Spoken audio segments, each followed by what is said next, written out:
So if I do not get a healthy proximal stump, then my option would be to go for distal nerve transfers. In the distal nerve transfers, I would do a spinal accessory to suprascapular nerve. I would also do a branch of long head triceps branch of radial nerve to the axillary nerve, and ulnar nerve fascicles to the biceps branch of musculocutaneous, and the medial nerve fascicles to the brachialis branch of musculocutaneous. Okay. I'm just asking you on the side, do you really need to do 2 for the biceps? Ideally, one for the biceps would be enough, sir, but studies have shown that the flexion is not strong enough, so they started doing 2 double. It's a very tricky thing. Anyway, let's not talk about it. It's beyond the purview of exams. Okay. Next. Why did you say anterior division of the axillary? No, why not the posterior division? It can be done to either, sir, if I'm approaching from the anterior approach and exploring everything. No. It's not for that reason. Okay. The posterior division has got sensory component. Okay. The anterior division, and the second thing is, the anterior division can supply the mid and posterior deltoid also, but it is not vice versa. The posterior division does not supply the anterior deltoid. The deltoid is in 3 wings: anterior, mid, and posterior. Yes. So when you do it to the anterior, you're pretty sure that a reasonable amount of deltoid will be innervated. Okay. Okay? Yes. Okay. So we are done? Yes. Okay. You presented very well and you've answered the questions very well. Thank you. Sandeep and Lakshmi? Sir. I think you might be regretting inviting me. No, not at all, sir. We are waiting for your presentation. Yeah, I'll try to see. I'll just take my help. See, like I told you, the presentation is a pretty big one. I've already presented it once in a forum in 2018, I think, in the annual surgery meeting for our Telangana AP Association. But I just thought, because it's always good to reinforce learning instead of having something new every time. And I wish postgraduates would ask or at least message questions. Now I have my message window also open on the side. And let me see how I get this presentation on now. Present a window. Let me see.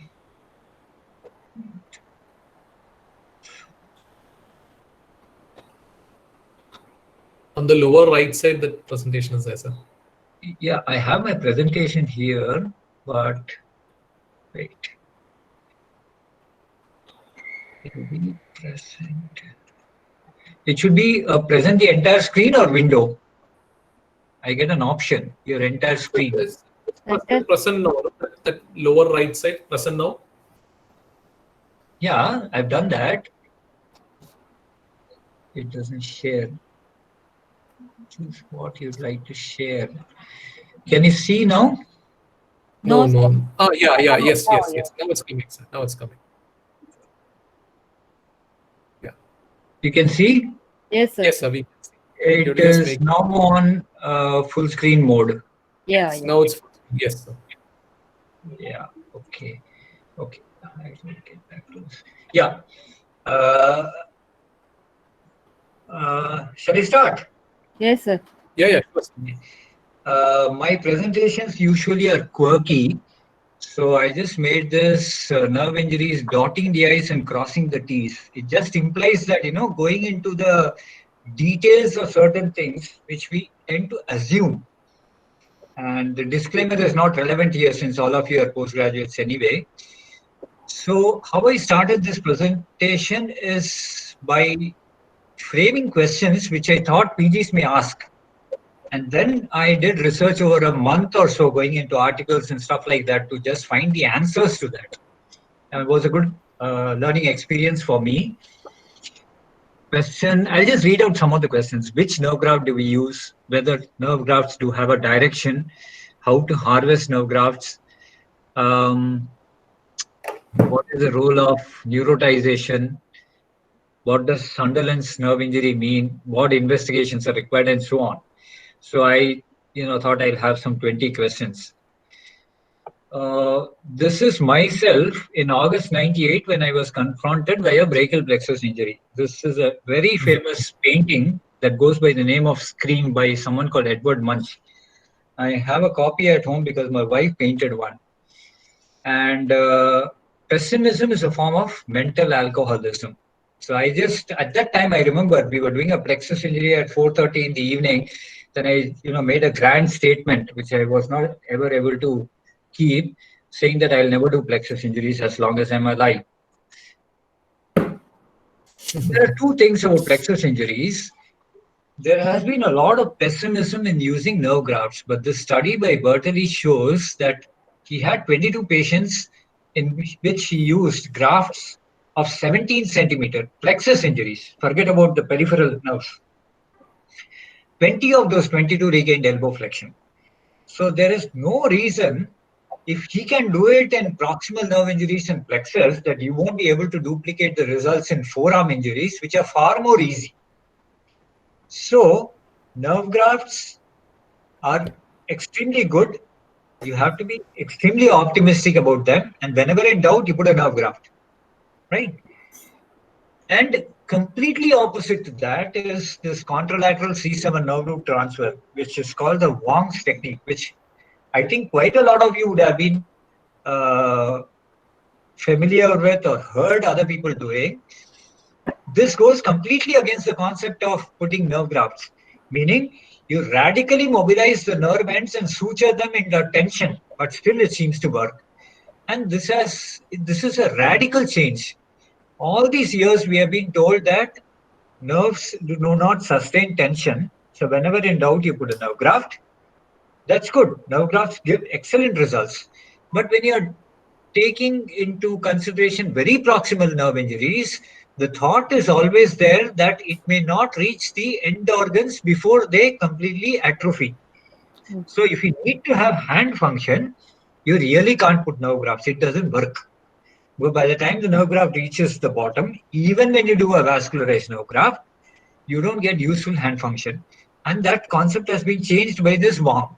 So these are two aspects of nerve graft and nerve suture that I wanted to tell you about. Now, what are the issues in nerve surgeries per se? I'll hide this. Within inverted commas, spontaneous recovery. Like even the patient, that brachial plexus case that she presented, he's been doing the rounds of physiotherapy for 6 months. It is pointless. You try to give too much of importance to, within inverted commas, spontaneous recovery. It is the last thing to be repaired in complex injuries. Say when you do a replant or when you do a badly mangled hand, the nerve is usually the last one to be repaired. And you're absolutely tired. You compromise on your surgical principles and you don't do a good job. Third, you don't anticipate the need for nerve grafts. When you think you need nerve grafts, you keep wondering, okay, no, let's repair it with a little bit of tension. And ultimately, the nerve fascicles don't grow across the site which is under tension. When you don't anticipate the need for skin cover, I'll come back to that later. So these are all the reasons, why nerve surgery has been approached with pessimism or because the results of nerve surgery are not good. These are the primary reasons. You don't have any intra-op test to check the success of neuroartery. When you do a micro flap, at the end of the surgery, it is decided whether it's going to work or not because you can test for the patency. But in nerve surgeries, you just have to suture it and there's no other way to know.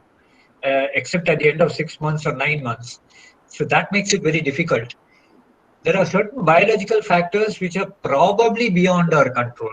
Probably, I say, because you have humoral agents and gene therapy which has been promised to us to speed up nerve injuries and wait for the result interminably. That also is another thing which we are frequently guilty of doing. You repair and then you follow up with the TINALs, but you really can't be brought about to take the decision that probably my nerve repair was not good, and it is already so much of time has passed and I need to go back.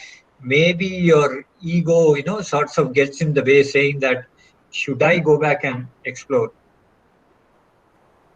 The Sydney Sunderland classification is a histological classification, and it's pretty straightforward. You have grades 1 to 5, of which grade 1 and 2 recover spontaneously.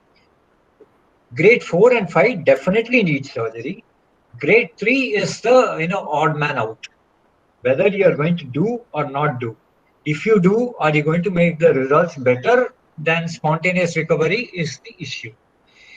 The other thing is, there is a 6th grade, but it's not really useful. Any injury you take, you will expect that there is a zone of trauma.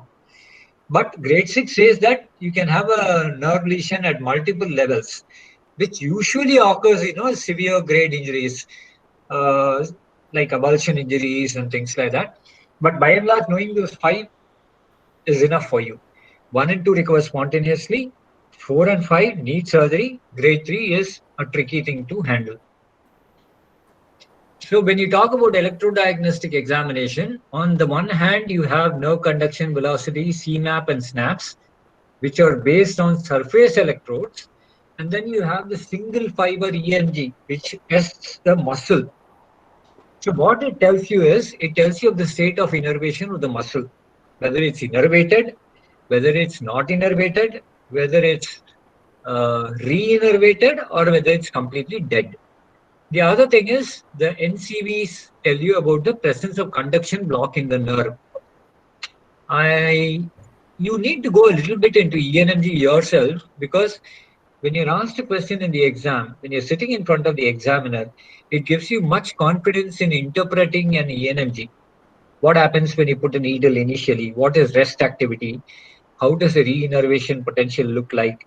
If you say it confidently, it implies that someone sends you an ENMG report, you're able to interpret it. You don't really have to wait for the neurologist to interpret it for you.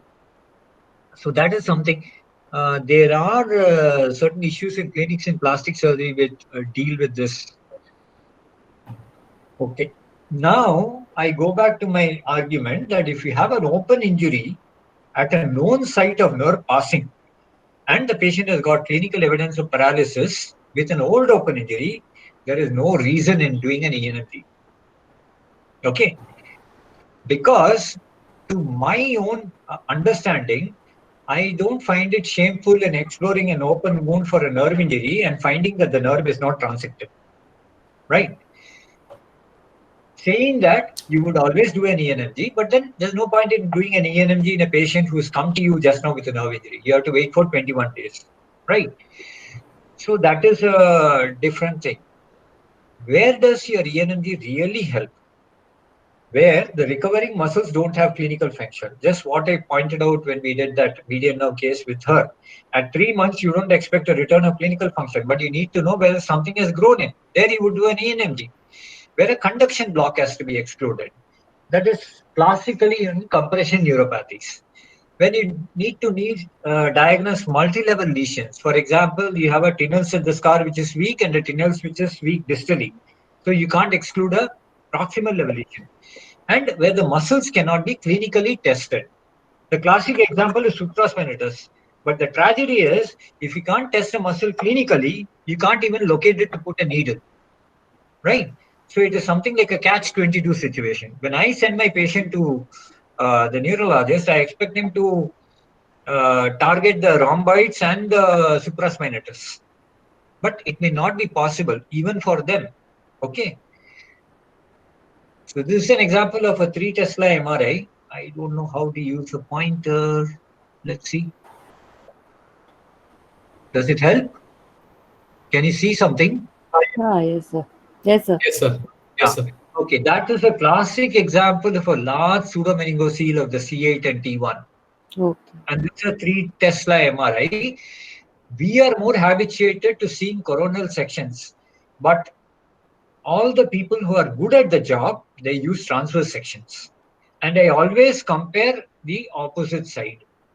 It may not be symmetric, because if the patient turns his head or tilts his head, you may not get the same kind of a picture. And this is also not the only thing that is important for me. What it matters for me is whether there's a second level lesion below the clavicle, or whether the injury extends below the clavicle. So it is not only to diagnose. Probably a panplexus patient comes to me clinically, I'll be able to, sort of confirm a suspicion of an avulsion injury. He may have Horner's, he may have severe neurological pain, deafferentiation pain. But what it additionally tells me is whether there's a second level injury or downstream injury, as the radiologists say. That is important for me. How do you get out? Yeah. But then now, as Dr. Radhakrishnan said, ultrasound comes to the rescue. It is probably quicker and probably easier to get it done. Instead of going in for an MRI appointment, you may not have a 3 Tesla MRI, but HRUS is usually available. It can distinguish a complete from a partial nerve transection. In fact, they can do it at the fascicular level also. If the forearm, they can say that these fascicles are injured, are not continuous, and these fascicles are intact. Sometimes they can make out intraneural tumors very well. And as I said, it's good for diagnosing compression neuropathies. This is an example of let's see. This is an example of a ruptured median nerve at the wrist in a closed injury. Now, I would not do an ultrasound for an open injury anyway. If there's a scar, I would not really do an ultrasound. I would just go by clinical examination and EMG. But this was a closed injury. So I need to know whether we don't have any other clue otherwise, whether to explore or not. Similarly, when you have a patient with a fracture and a radial nerve, it will tell you whether it is entrapped at the site of injury. So what the other girl was saying, that she would routinely do MRI or ultrasound, I would not. But then in these special situations, a closed injury or one associated with a radial nerve fracture, definitely I would do it. Okay, now the timing of nerve repair. 5 different points we have. Sunderland and Ducker recommended nerve repair within the first 10 days of injury. Kleinert and Griffin believe that nerve repair should be at the time of maximal axoplasmic synthesis. There is not much specification about what is that actual time. Early treatment causes a decreased scarring in the endoneural space, and it permits early axonal sprouting. Seddon was the only one that said that fibrosis at 3 weeks offers a mechanical advantage for nerve suturing, but that is not a justification based on the pathophysiology of the nerve injury. Argue that nerve regeneration is best within 6 weeks at the proximal end of the lesion, as the Wallerian degeneration is complete. This implies that because the Wallerian degeneration is complete, the axonal sprouting starts. So there is no waiting time before it enters into the nerve graft or the nerve coaptation site. By and large, I would tell that the problem of not operating primarily is the natural elasticity of the nerve is gone.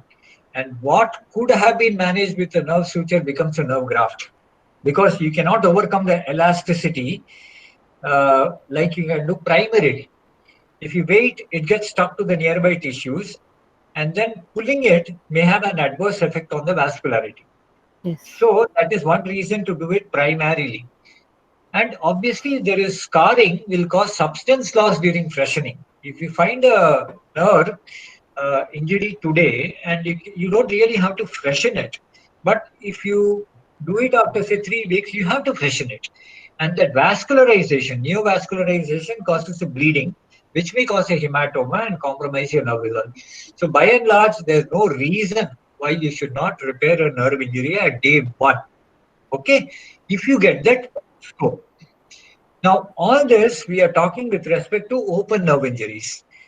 Even though there is a theoretical consensus that says that you operate at 3 weeks and 6 weeks because of increased axoplasmic flow or the completion of Wallerian degeneration, practice is to operate as soon as you can, as soon as you have a tidy wound, as soon as you have got skin cover. We are not talking about closed plexus injuries. Okay, there are basically three types of repair: epiperineural, and a group fascicular. By and large, the gold standard is a epineural repair. The other thing is, whenever you repair a nerve, remember, the nerve can heal on its own. You are just facilitating the injured nerves to heal. So you don't pull and suture. You just approximate and let nature take its course. That is the paradigm of a nerve repair. See, this is a nerve gap. A nerve was transected, and that gap elasticity has been overcome by primary approximation, right? So this is a nerve gap. A nerve gap can be overcome by just pulling the two nerve ends together. Whereas this is a delayed presentation, maybe at 3 months or 6 months. You have to excise, you have to freshen the nerve edge till it gets sprouting, and what is left is actually a combination of nerve gap and nerve defect. So, see, this is lying in this resting position. How do I show it? Yeah. I don't know whether you can see it. This area, can you see the hand? Yes, sir. Okay. Now, this is after the transection is there. Even though I've written here nerve defect, it's a combination of nerve gap and nerve defect. You can probably pull the nerve ends a little bit, take away the nerve gap, and just graft the defect. But in practice, we really don't do it, because when you do it primarily, the two sutures just hold together. But when you're putting a nerve graft, you really can't do it, because this nerve end cannot stay at that level. So you would just graft the whole thing, isn't it? And if at all you want to decrease the graft distance, it has to be by means of positioning of the extremity, right? Yes. It's a bit heavy for them, I think. Why do you need intra-op nerve stimulation? We did talk that in proximal nerve injuries, you need to have general anesthesia with no muscle relaxation, because nerve stimulation may be required. It can be bipolar or monopolar, the instrument. You just make sure that the patient is on propofol infusion. How does it help you? When you're doing these distal neurotizations, it helps you choose motor fascicles. The other thing is, much more useful is when you're doing, someone is doing a parotid surgery, and you want to make sure that the facial nerve is not damaged. It's better to have a nerve stimulator. You could probably retain the facial nerve. It's not only the facial nerve, it could as well be a schwannoma in the common peroneal nerve, or a schwannoma in the supinator in the vicinity of the PIN. Then, when you do tendon transfers, for example, you do a brachioradialis to FDP, or when you want to do a pedicle LD, you have done all the dissection and you're not sure that you have not damaged the nerve, or you want to know whether the muscle is, grade 5, you can use the stimulation to get the muscle to contract, right? Now, people who do nerve decompression and neurolysis want an objective estimate of how much your neurolysis is really going to help. So there is a quantitative method that if there is a less than 50% drop in action potential across the area of neurolysis, your neurolysis is going to work. Whereas if there is a greater than 50% drop in nerve action potential across the scar, it is better to cut and put a nerve graft, right? Which is better, nerve suture or nerve graft? There is no answer to this question. But which is better, a trunk graft or a cable graft? A cable graft is better. I gave you an example of a trunk graft. The patient has got an ulnar nerve avulsion, and you think, okay, you just do spare part surgery, take a piece of that ulnar nerve and put it across the median nerve. It's not going to work, because the central portion will completely necrose. Even in that situation, a pseudo nerve cable graft is much better. And just remember, at each coaptation site, 30 to 50% loss of axons occur, which is why the results of nerve graft are worse than nerve suture, right? But then the situation is not comparable, because a nerve suture implies that there has been no tissue loss, whereas a nerve graft implies there has been a tissue loss, and the tissue loss has to be replaced. This was a question about postgraduates, whether you would use a single longitudinal incision to harvest the sural nerve, or you'll put multiple transverse incisions. I was brought up to believe that you tend to damage the nerve if you use multiple transverse incisions, because I did not understand how you know, deliver the sural nerve. If you really understand that multiple transverse incision does never damage the sural nerve graft, you have to make sure that the traction that you exert is transmitted to the branches of the sural nerve rather than the sural nerve. If you do so, then the actual sural nerve that you harvest is not damaged. So this is something like a diagram to just,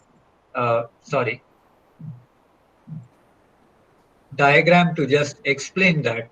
See, when you have a branch that is intact and you make that taut, or when you pull it, this remains, because this is a shorter length, this remains lax. So the damage doesn't go on to this one. And you cut it, then you pull it, it will come out. So multiple transverse incisions are entirely permitted, unless it's a kid. When you do pediatric OBPIs, it's always better to use a longitudinal incision, otherwise you'll have a tough time. When you harvest to sural nerve graft, there are two abnormalities you need to know, because it happens reasonably frequently. Say, suppose you are doing about 20 nerve grafts per month, at least 5 times out of 20 you will see it. Normally, the contribution by the medial sural nerve is the larger one. So when you harvest it, you tend to exclude it or cut it off, right? So that is why the transverse incision helps in harvesting this length of nerve. Sometimes this nerve is because of the lateral contribution. So you have to go along the lateral leg and calf to go to the lateral sural nerve. Then you sacrifice this. When you do a transverse incision, it is seldom possible to harvest both. Then you have to convert it into a longitudinal, but usually you don't know. You don't need it, because this is sizable and this is quite small. But you have to understand that this happens usually in the middle half of the leg. This is a common question asked to postgraduates about whether you will reverse the nerve graft when you put it at the recipient side. Exam purposes, yes, you will reverse it. Common practice, it makes no difference whatsoever, because there was a study in which they found that it works either way, whether you reverse it, because all said and done, it is basically a conduit. That is one. Second thing is, your nerve graft affords a direction, but the ultimate stimulus that pulls the nerve graft to the target organ comes from the target organ. They call it neurotrophism. So Yes. if there is a muscle fiber, it is going to attract the nerve graft towards it. So whether you put it, even if there are sub branches, it will not go. There's a sub branch lying loose in the subcutaneous tissue, it will not go there. Let me show you here. This is a branch. This is proximal, this is distal. The fear is if you put it in an antegrade fashion, this branch will go out like that. It will not, because there's no muscle here. The muscle is here. So the muscle will pull it in this direction, right? The other argument afforded when it is retrograde is it cannot go because it is in this direction. Exam purpose, say you will reverse it. But then when you are, putting in a plexus level injury, you're putting C5, C6, 4 grafts each, it is very difficult to keep in mind which is antegrade, which is retrograde. And the results don't change.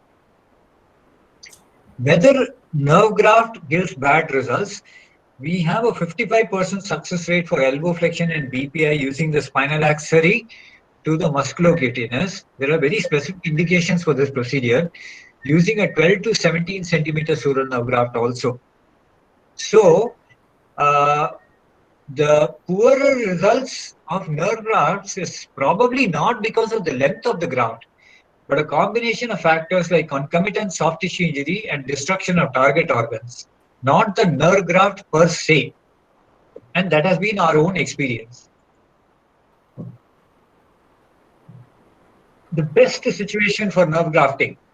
One of your colleagues has removed a retroperitoneal tumor and damaged a branch of the, I won't say damage, has had to resect a part of the femoral nerve. So then the immediacy of the nerve grafting and the adherence to standard plastic surgery principles is what makes a nerve graft succeed regardless of length. You're doing it on day 1, and you're doing it in a well-vascularized bed. Regardless of the length, that nerve graft is going to work, and there is no alternative to that, especially when you have proximal nerve injuries at the level of the femoral nerve and the brachial plexus. If you assume that I don't have any alternative, you will not stop from doing the nerve graft. Role of nerve glue. We do use nerve glue. It has got its role. In case of small nerves, the glue and suture are found to be equally effective. The glue is usually applied as a cylinder around the repair and not just at the nerve ends. But the glue will not work if there is tension.